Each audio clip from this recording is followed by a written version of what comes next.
Combo Sorteo, Pam s'en décide pour la nouvelle année 2024. Il demande pardon à toutes ces personnes-là de près ou de loin qui l'ont offensé. Il les demande humblement pardon. Pardon, c'est pas synonyme de faiblesse, mais c'est juste pour dire qu'avec le temps, tout le monde devient sage. Vu que sa femme vend déjà les produits, donc un bon commerçant dans les normes doit être en paix avec tout le monde. Oui, même si c'était ses ennemis d'hier, aujourd'hui peuvent être ses amis d'aujourd'hui. Donc, les gens arrêtent de faire la polémique que, oh, il est allé se réconcilier avec Nadège Bapa. Non, c'est juste pour dire que il a compris que dans les réseaux sociaux, il y a des bonnes personnes, il y a aussi des mauvaises personnes. Qu'il suffit peut-être que, bon, comment il se le game de la toile, quand peut-être tu es ennemi avec l'autre, l'autre qui était allié avec l'autre revient te rejoindre. Donc, c'est juste pour dire que sur la toile, c'est ça. Oui, donc sur la toile, c'est le game. Dès que l'autre part, l'autre revient. C'est comme un homme qui dit que, oh, il pense qu'il a abandonné une femme, croyant que peut-être pour la femme, là, sa vie est finie, alors qu'il y a une autre personne qui est en train de calculer la femme, là, que merde, mon Dieu, qui a laissé le produit. Donc, c'est juste pour dire qu'il a décidé que l'affaire ne va plus continuer sur les réseaux sociaux, mais lui, il opte uniquement pour le tribunal, donc il décide d'amener l'abbé Samé en justice. Mais il demande pardon à Natacha de Monaco qui l'a offensé. On connaît comment il a insulté Natacha de Monaco sur la toile et il demande particulièrement pardon aussi aux femmes. Il demande pardon à Nadège Bapa, fait une citation directe à Nadège Bapa. Il remercie aussi influenceuse de blogueuse d'État. Il remercie aussi du Camé. Il remercie Lolo Fodia. Il remercie aussi Fleur Delis et bien d'autres. En tout cas, la famille, on ne parle sans et on se reprend tout de suite en valeur sa femme. Pourquoi? Parce qu'on dit souvent que tu peux être avec une femme, la femme te parle, vous connaissez comment les hommes sont, quand une femme parle, l'homme ne comprend jamais. Pour lui, c'est que non, c'est lui qui a le dernier mot. En tout cas, on écoute. Malgré le fait que je sois monsieur propre, aujourd'hui, demain et après-demain, il n'y a rien qui changera dans tous les cas. Je suis monsieur propre, mais viens demander pardon. Tu viens demander pardon, parce que le pardon, c'est pas facile de demander pardon. C'est pour ça que quand on demande pardon, on dit très souvent que le pardon, c'est l'apanage des grandes personnes. C'est des personnes qui ont compris ce que c'est que la vie. C'est des personnes qui ont compris que à tout moment, la vie peut nous lâcher. Que la vie, notre vie, je vais dire sur Terre, elle est sur un bout de fil comme ça, suspendue. Il suffit juste de couper, on n'en a plus de vie. Mais des fois, on prend des grands airs, à prendre des grandes décisions, à donner des ultimatums, à faire même des menaces. Et pourtant, on peut s'endormir et ne plus se réveiller. J'en profite pour envoyer mes condoléances à la famille d'Anaconda. Vous voyez, c'est des gens des réseaux sociaux, je ne le connais pas. C'est sûr que lui aussi m'a découvert dans les réseaux comme je l'ai découvert. En ce moment où nous, on parle, il y a une famille qui pleure, il y a des familles qui pleurent de partout. Et c'est comme ça la vie. C'est pour ça, quand Dieu vous a donné ce privilège de commencer une nouvelle année en paix, en famille, avec ses amis, les vrais autour, il faut remercier et il faut changer quelque chose. Donc je vais demander pardon. Je dois demander pardon parce que j'ai heurté beaucoup de sensibilité. Je dois demander pardon parce que le pardon fait partie de la vie des hommes qui ont compris la vie. Quand je dis hommes, je vais dire personnes qui ont compris la vie. Le pardon fait partie de ces hommes-là qui ont compris que dans la vie, tout le monde est faillible. Et à un moment donné, il faudrait qu'on se mette face à un miroir, qu'on fasse une sorte de... Vous voyez, non? Qu'on revoie tout ce qu'on a fait et puis qu'on se dise que quelque part, on a fauté. Devant nous, on n'a pas que des ennemis. Même avec nos ennemis, on fait des erreurs. Parce que quelquefois, on a raison. Mais à force de vouloir avoir tellement raison, on perd sa raison. Parce que quelquefois, on utilise des mots, quelquefois, on utilise des façons, quelquefois, on utilise un langage. Et puis, ça fait qu'aux yeux des gens, on perd la raison. C'est pour ça, ce soir, je voudrais demander pardon. Parce que c'est la nouvelle année et parce que je voudrais partir sur de bonnes bases. Je voudrais demander pardon à toutes ces personnes. Je voudrais d'abord dire, vous savez, j'ai 2009. Et depuis 2009, toutes ces personnes qui m'ont connu, depuis 2 ans, je n'ai pas arrêté dans la rue ces personnes qui me demandent, Jean-Louis, qu'est-ce qui t'est arrivé? Parce que moi, figurez-vous, je suis issu d'une bonne famille, où on a des bonnes manières, où on mange 4 fois par jour, même 5 fois, où on est très bien éduqué, très bien élevé, et où on a des parents qui ont pris le temps de nous mettre dans des bonnes écoles. Donc on a eu un encadrement vraiment bien, très bien. Et ça fait que les personnes qui vous ont vu grandir dans cet encadrement, à un moment donné de votre vie, ils vous demandent qu'est-ce qui se passe. Qu'est-ce qui se passe? On ne t'a pas connu comme ça. On ne t'a pas connu aussi nerveux. On ne t'a pas connu aussi très dur envers certaines personnes. Tu es quelqu'un qui aime être avec les gens. Tu es quelqu'un qui est toujours bien entouré avec du monde. Mais qu'est-ce qui t'arrive? Depuis 2 ans, ces personnes me posent des questions. Elles n'ont pas compris pourquoi. Elles n'ont pas compris que, à un moment de la vie, on se lâche parce qu'on est humain. Justement, comme elles ne m'ont jamais vu comme ça. Et c'est des personnes qui me respectent. C'est pour ça que je dois demander pardon. Parce que quand quelqu'un t'aime, quand quelqu'un te respecte, la personne qui t'aime te dit ce que tu ne fais pas de bien. La personne qui t'aime te rappelle des choses qui ne sont pas bien. La personne qui t'aime te demande d'arrêter. Elle ne t'encourage pas dans la bêtise. Parce que depuis 2 ans, je n'ai pas que fait de bonnes choses sur la toile, j'ai fait beaucoup de bêtises. Je vous ai dit récemment, après mon retour du Cameroun, je vous ai dit que j'ai rencontré des personnalités qui m'ont dit, Jean-Louis, on a besoin de toi pour un autre canal, pour d'autres choses. Ils m'ont fait voir mes vidéos, j'avais honte. J'ai eu honte de certaines vidéos. Ils m'ont dit, Jean-Louis, ça ne te ressemble pas. On ne t'a pas connu comme ça. Et ce qu'on voudrait faire de toi, ça n'assimile pas avec cette image. Il faudrait que tu passes à autre chose. On ne veut plus te voir comme ça. Tu es quelqu'un de très suivi. Tu es quelqu'un, quand tu donnes des conseils, on écoute. Tu as une femme qui impacte le monde. Je ne partage pas mes malheurs avec quelqu'un. Je partage très souvent les bonheurs avec les gens. Mais les malheurs, je les partage pas avec beaucoup de monde. Ils sont très très peu quand il y a les malheurs qui sont autour de moi. Vous connaissez très bien la famille très rapprochée du couple Messan. C'est des personnes qui sont toujours là. Même comme elles n'ont jamais été d'accord avec moi sur certaines prises de position, mais elles ne m'ont jamais lâché. Elles m'ont jamais dit écoute, on en a marre. Elles m'ont toujours dit un jour tu comprendras. Et je pense que cette fin d'année, j'ai compris beaucoup de choses. Il faudrait que l'on sache que quand on a des problèmes dans la vie, c'est aussi des enseignements. Les problèmes ne sont pas une fin en soi. C'est un peu comme quelqu'un disait, quand on tombe, il ne faut pas rester là, il faut se relever. Parce qu'en fait, dans une chute, c'est quand on se relève qui est plus important que la chute. Parce que quand on se relève comme il faut, on oublie la chute. Vous ne savez pas des nuits que j'ai passées ici dans cette maison, où ma femme était dans une chambre et moi j'étais dans une autre, parce que j'ai fait ce que j'avais envie de faire. Parce qu'elle n'était pas d'accord avec moi. Mais comme ce n'est pas une femme qui manifeste devant les gens, c'est moi qui le vivais. On le vivait à deux. On le vivait tous les deux dans cette maison. Et je lui disais, écoute, tu te calmes, tu me laisses faire. Mais je veux vous dire une chose, quand vous avez une femme qui vous aime, écoutez votre femme. Parce que, sans toutefois rentrer dans des jugements d'opinion ou de personnalité ou de comportement, il y en a qui vivent avec des femmes qui ne les aiment pas et vice-versa. Mais quand vous avez une femme qui vous aime et qui pense à votre futur et qui est là pour vous, quand elle vous parle, il faut écouter. Quand une femme vous parle, il faut écouter. Il faudrait que je vous le dise, je suis votre aîné, je suis l'aîné de plusieurs personnes. Et je vous le dis en connaissance de cause. J'ai beaucoup d'expérience dans la vie. J'ai vécu des vies que certains ne vivront même pas. Je répète, tout ce que ma femme m'a toujours demandé de ne pas faire, et quand je ne l'ai pas écouté, j'ai jamais réussi. Ça a toujours été un poteau, comme disent les confrères ivoiriens. Donc je vous dis, c'est une expérience personnelle pendant 2 ans que j'ai vécu dans cette maison. Je l'ai vécu, j'ai mis mon ego en avant. Et pourtant ma femme sait que je l'adore. J'adore ma femme. J'ai toujours mis même ma femme devant mes enfants, je vous le dis tout le temps. Parce que mes enfants sont chez eux, ils sont nés ici. Ils sont chez eux, rien ne peut leur arriver ici. Ils ont la couverture de ce pays, c'est des autochtones. Mais ma femme, quelle que soit sa pièce d'identité, elle reste une étrangère. Donc si quelque chose lui arrivait après moi et que je ne sois pas là, elle sera confrontée toute seule à ça. Et pourtant les enfants demain ils grandiront, ils iront en mariage, ils épouseront d'autres femmes et puis ils n'auront même plus le temps des parents. Donc moi je mets ma femme en avant. Parce que je sais que quand ma femme est bien, toute la famille est bien. Quand ma femme est bien, toute la famille. J'ai défendu ma femme, je me suis défendu, j'ai heurté certaines sensibilités, j'ai été très fort, j'ai été même féroce, mais j'ai rien gagné en faisant cela. Mais dans ma tête, c'était pour défendre ma femme. Parce que ma femme, elle fait partie de ces femmes qui ne disent rien à personne, qui n'ont rien à faire avec qui que ce soit, qui ne s'intéressent à rien de personne. Et à un moment donné, je n'ai pas compris. Pourquoi est-ce que les gens en veulent à cette femme qui ne dit rien à personne? Il fallait que je sorte farouchement, nous sommes des bantous. En plus, je ne vais pas vous révéler mon côté bassa, que vous connaissez. En plus, je suis né dans un quartier très compliqué, malgré que j'étais dans une clôture. Mais je me suis confronté à toutes ces personnes qui sont... Vous voyez? Donc, j'ai grandi dans ça. Sur cette toile, je n'ai jamais pris ma caméra pour insulter qui que ce soit. Tout ce que vous avez vu, c'est de la réplique. Et comme c'est une réplique farouche, parce que moi, quand je me déchaîne, eh bien, je suis comme un tonnerre, quoi, on m'arrête plus. Et on oublie, ça fait beaucoup de dégâts, je sais. Mais quand on sort aussi, c'est pour faire des dégâts. Même si on peut regretter après, mais c'est pour faire des dégâts. Et ça fait des dégâts. Pendant 2 ans, ça fait des dégâts autour de moi. Ça fait des dégâts à ces personnes que j'ai répondu. Ça fait des dégâts autour de moi. Ça fait des dégâts dans ma famille. Ça fait des dégâts même auprès de ma femme, qui m'aime beaucoup et que j'adore. Mais je lui ai demandé de me laisser cette opportunité, que cette liberté-là, elle peut tout me défendre. Mais ça, lui défendre sa cause à elle, ou la mienne, qu'elle ne m'impose, c'est-à-dire qu'elle ne me dise rien. Ça fait du mal. Toutes ces femmes qui m'ont envoyé des attaques, qui ont envoyé des attaques à ma femme, avec le recul, je me demande pourquoi j'ai répondu. Parce que ma femme me disait, est-ce que ça me change quoi? Est-ce que ça change quoi en moi? Est-ce que tu es obligé de répondre? Mais il faut les laisser. Mais non, mon côté macho, mon côté guerrier, je ne pouvais pas laisser.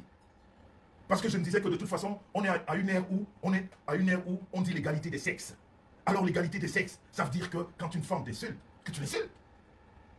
Parce qu'une femme ne devait pas insulter un homme, dans notre tradition bantou. Mais si elle ose, eh bien tu y vas. Et puis après peut-être tu peux t'excuser. Mais moi je ne me suis jamais excusé, je l'ai fait contre le gré de ma femme. On a passé des nuits où chacun était dans sa chambre, parce que j'étais allé trop loin. Mais je lui ai dit, je le faisais pour te défendre. C'était pas un plaisir de le faire. Parce que je ne prends pas ma caméra pour insulter les gens. Non, j'ai pris pour répliquer. Et ma réplique était très forte. Et ça a donné ce que ça donne. Pardon à ma famille, ma vraie famille. Ma vraie famille. Je n'interdis à personne de m'insulter. Parce qu'on ne peut pas plaire à tout le monde. Mais je vais dire, je vous ai consacré 2 années de ma vie. Je ne vous donnerai plus une seule minute de ma vie. J'ai beaucoup d'autres choses à faire qui sont très importantes dans ma vie. J'ai beaucoup d'autres choses à faire que de prendre la caméra pour répondre à des personnes qui ne comprennent même pas ce qu'elles font. Parce que très souvent, quand tu rentres dans l'intimité, quand tu approfondis la recherche de ces personnes, c'est des personnes qui ne savent même pas exactement ce qu'elles font. Quand tu rencontres une bonne femme, tu rencontres le bonheur. Donc vous voyez que je suis toujours entouré des femmes parce que je sais qu'avec les femmes, on ne tape jamais poteau comme on dit. Donc à toutes ces femmes-là, je vous demande grandement pardon. Et je sais que mon pardon sera accordé parce que je ne ferai plus jamais cela. Et je voudrais dire merci à toutes ces personnes qui sont sorties de partout. Des personnes vraiment, c'est-à-dire des sorties, c'est inopiné, comment dirais-je, inattendues. par rapport à ce que vous savez, des prises de position, vraiment à ces femmes, je leur dis merci. On a eu des quiproquos, à un moment donné, on ne s'est pas entendu sur certaines choses, on s'est même insulté, mais malgré ça, vous êtes sortis pour dire stop. Franchement, je vous dis merci. Ça m'a tellement touché, j'ai regretté tout ce que j'ai fait, comme tout le monde peut regretter dans la vie. Je suis monsieur propre, mais je ne suis pas blanc comme neige, je fais des erreurs dans la vie. Donc vraiment, toutes ces réactions instantanées, je pense à Natacha de Monaco, tout le monde sait ce qu'on a eu sur la toile, mais je l'ai vu sortir bec et ongle, ça m'a fait du bien, mais en même temps j'avais honte. J'ai vu des femmes comme Nadège, ça m'a fait honte, mais ça m'a fait du bien. J'ai dit cette femme, surtout Nadège, j'ai été très loin avec elle. J'aurais jamais su qu'elle pouvait réagir comme ça. Et toutes ces autres que je ne connais pas, qui sont sorties, juste comme ça, pour dire que non. Vraiment, je vous ai sûrement offensé, mais on est parti sur de nouvelles bases. Je vous ai dit dans un direct antérieur que je n'avais plus de limites, j'étais avec tout le monde. Tout ça ne servait à rien. Toutes ces guerres ne servaient à rien. Détester un tel ou un tel ne servait à rien. On ne se connaît pas, mais on se déteste. On ne se fréquente pas, mais on se déteste. J'aimerais, une fois de plus, vous dire, vraiment pardon. Pardon pour tout ça. On est en nouvelle année. Il faut qu'on commence sur de nouvelles bases. Il faut qu'on se mette sur d'autres choses qui sont aussi plus importantes. Parce que les insultes, les querelles, les clashs ne sont pas importants pour notre vie. Ça nous bouffe de l'énergie, ça nous fait des ennemis et ça nous éloigne des personnes qui pourraient peut-être nous apporter quelque chose dans nos vies. Et c'est ce que je voudrais cette année. Je voudrais être avec tout ce monde. Même ceux, je ne peux pas être aimé par tout le monde. Mais ceux-là qui accepteraient, ne serait-ce que de dire le bonjour avec moi, je suis prêt à dire bonjour avec elles. Je vais dire les personnes. Celles qui n'acceptent pas, on ne les force pas. De toute façon, dans la vie, il faut prendre le temps de bien faire les choses. Donc je voudrais vraiment, pour finir, vous inviter, vous tous qui êtes là. Nous sommes, je crois que la majorité sont des Camerounais et même des Africains. Nous sommes en ce moment à la veille de la Coupe d'Afrique. Vous savez, je crois que nous devons donner plus d'énergie là. Nous devons donner beaucoup plus d'énergie pour notre pays. Parce que c'est le continent. Parce qu'on a besoin de ça. Parce qu'ils ont besoin de nous. Là où ils sont, en Côte d'Ivoire, où ils sont partis pour défendre notre drapeau. Nous, on va dans des insultes, dans des indifférences qui n'ont pas de nom, dans des enseignements inutiles. On a besoin, eux, ils ont besoin de nous. Ils ont besoin de nous là-bas. C'est Lions et Indomptables. Donc, j'aimerais que les Camerounais mettent beaucoup plus d'énergie pour supporter les Lions. Vous savez, je ne pouvais pas finir ce live sans remercier ces personnes qui se sont distinguées tout au long de cette histoire qui se passe, que vous connaissez. Du Camer, quelqu'un avec qui je ne me suis jamais entendu. Quelqu'un qui a toujours fait, qui m'a toujours reproché et que je n'ai jamais répondu. Mais qui est sorti comme ça pour défendre bec et ongle, avec beaucoup de force. Beaucoup trop de force. Je n'ai pas compris ça, mais j'ai apprécié. Petit frère, merci. Sans oublier celle-là. Elle aussi, on est allé très loin, la veuve joyeuse. La veuve joyeuse que vous connaissez. On est allé très loin. Mais elle est sortie de nulle part. Depuis l'apparition, la veuve m'a dit, Monsieur Messan, il s'est passé ce qui s'est passé, je suis avec toi. Je suis avec toi. Et cette femme qui est avec moi, je vous rappelle, qui n'est pas léger, elle apporte ce soutien. La veuve, merci. Du Camer, merci. Franchement, pour toutes ces mamounes qui ont encouragé la star Messan, merci. Pour toutes ces personnes qui ont compris que moi, Jean-Louis Messan, je ne suis pas quelqu'un de mauvais. J'adore du monde, j'adore les gens autour de moi, mais je peux être furieux. Vous savez, c'est dans le sang bantou. Nous sommes les bantous. J'espère que certains comprendront que j'ai fait des choses parce que j'étais un bantou, parce que je défendais ma femme, parce que je me défendais moi. Je n'ai pas besoin de défendre mon honneur sur la toile, parce que la toile, elle est sale. Quand on vient dans la toile, on s'attend à toutes les saletés. On ne défend aucun honneur ici. On ne vient pas ici pour l'honneur. On vient pour passer un message. Et que ces personnes qui adoptent votre message vous suivent. Mais on ne vient pas pour rétablir son image. On ne rétablit aucune image sur la toile. On rétablit l'image auprès de ses amis, auprès de sa famille. Arrêtez de faire de l'amalgame. Si on veut avoir une image, ne prenons pas les devants. Quand on est un leader doit s'attendre à tout. À des attaques, à des insultes, à tout ce qu'il faut. Et pour le reste, la famille, je ne vais pas être long parce que j'ai beaucoup de choses à faire. Pour le reste, ce tohu-bohu que vous entendez sur la toile, je n'ai pas grand chose à dire. Je vais juste vous dire que la toile, je fais partie de ceux-là qui ont toujours dit que la toile n'est pas un tribunal. La toile n'est pas un lieu de jugement. Il n'y a ni procureur, ni juge, ni avocat sur la toile. Quand on a des choses à dire, on va là où il faut aller, avec des preuves, avec des arguments. Donc, il n'y a aucun jugement sur la toile, il n'y aura aucune vérité sur la toile, il n'y aura aucun verdict sur la toile, parce que la toile est faite de manipulation, de bêtises, de conneries, de beaucoup de mensonges. Et c'est pour ça que je vais vous dire, pour tout le tohu-bohu que vous entendez, pour ma part, nous allons juste nous retrouver au tribunal. C'est le tribunal qui va juger et non la toile. C'est pour ça que vous avez constaté que j'ai fermé ma bouche. Je n'ai rien à dire concernant quoi que ce soit. J'ai des comptes à rendre au tribunal et ce n'est qu'au tribunal que j'ai les comptes à rendre. C'est ça la famille. Je vous souhaite encore une bonne année. Pour ceux-là qui ont perdu des frères et des sœurs, condoléances. Je vais encore faire un clin d'œil à la baronne Lolita. Nous savons tous qu'elle a perdu son mari. J'ai fait un mot. J'espère que ça lui est parvenu. C'est une situation difficile. Perdre un être cher, ce n'est pas évident. Et tous ceux-là qui en ont perdu, le Jean-Louis que vous avez connu, avant que je ne sorte la griffe dont les personnes ne m'ont jamais connu, ou alors les personnes ne connaissaient pas de moi, et bien c'est ce Jean-Louis que vous allez avoir de nouveau pour cette année. Ça fait partie des vœux et ça fait partie des décisions que j'ai prises le 31 décembre. Une fois de plus, Madame Messan, merci pour le soutien. Merci pour tout ce que tu fais, malgré ma têtitesse. Mes amis qui sont autour, ma famille, merci. Je suis têtu, mais j'ai compris la leçon.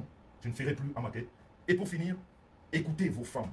Quand une femme vous aime et qu'elle vous dise quelque chose, écoutez-la, c'est très important. Bon, la famille, vous avez écouté comme moi, monsieur Jean-Louis Messang. Certaines personnes qui vont dire pardon parce qu'il a terre. Certaines personnes qui pensent que, oh, par Messang, c'est parce qu'il est dans un état de faiblesse. Il a compris que non, c'est lui qui a tort. Non, ce n'est pas peut-être parce qu'il a tort ou il a raison. Mais il a dit que l'affaire va continuer au tribunal. Donc, c'est quand peut-être l'affaire va continuer qu'on va savoir réellement qu'est-ce qui s'est réellement passé. Donc, il n'a pas décidé de baisser les armes. Parce que s'il disait qu'il baissait les armes, c'est que même l'affaire du tribunal, là, il devait passer à autre chose. Mais il a décidé à mener l'abbé Samuel jusqu'au bout. Ça signifie que c'est là-bas devant qu'on saura. On va connaître réellement qu'est-ce qui s'est réellement passé. Mais, quant aux choses des réseaux sociaux, lui, il est venu mettre stop à ça, mais lui va continuer par derrière. Donc, c'est juste pour dire que certaines personnes qui sont en train de parler qu'au part me semble peut-être est faible. Non! Ce n'est pas peut-être faible. Pourquoi? Parce qu'à un moment donné, juste qu'il est venu juste faire ce qu'on appelle un cessez-le-feu sur les réseaux sociaux, vu que ça tirait de part, racontait déjà tout, il a décidé pour venir calmer les choses qu'il demande pardon. Lui, les choses des réseaux sociaux là, lui ne va plus venir se donner un spectacle avec qui que ce soit, mais il va maintenant continuer dans sa lancée peut-être qui est la politique, peut-être il va valoriser les produits de sa femme et lui maintenant concernant le Japa des femmes de la toile, lui il a retiré ses mains. Pourquoi? Parce qu'il a compris que non. Le monde des femmes c'est un monde très compliqué, mais lui en fait c'est juste pour dire que lui, en fait, c'est un monsieur qui a du caractère. Pourquoi? Parce que, pour moi, en fait, j'ai vu son pardon sincère. Pourquoi? Parce que quand il demandait pardon, il avait du mal à parler. Donc, quand il parlait, tu sentais que vraiment, ça lui touche vraiment que tout ce qu'on raconte sur lui, là, ce n'est pas vrai. Pourquoi? Parce que quand il parlait, vous voyez comment il faisait toujours comme ça. Donc, il essuyait les larmes. À chaque reprise, il le faisait. Donc, vous sentez que ça coulait. Et ça, donc, tu vois que quelque chose te fait mal quand on t'accuse de quelque chose que tu ne connais pas. Et aujourd'hui, et peut-être les gens sont en train de te dire pardon, que non, tu as terre. C'est donc là que peut-être par monsieur est venu vous demander pardon. Il vous demande donc pardon avec un cœur. Oui, il vous demande pardon. Pourquoi? Parce qu'il reconnaît que non. Il est un homme, mais il n'est pas une femme. Il n'a pas le droit peut-être de se quereller ou de se chamailler avec les femmes. C'est vrai que la toile va un peu rester calme, la toile va un peu respirer sur cette affaire. On attend juste la suite. L'affaire sera jugée en fait encore. Merci encore, à bientôt pour une prochaine vidéo. Merci.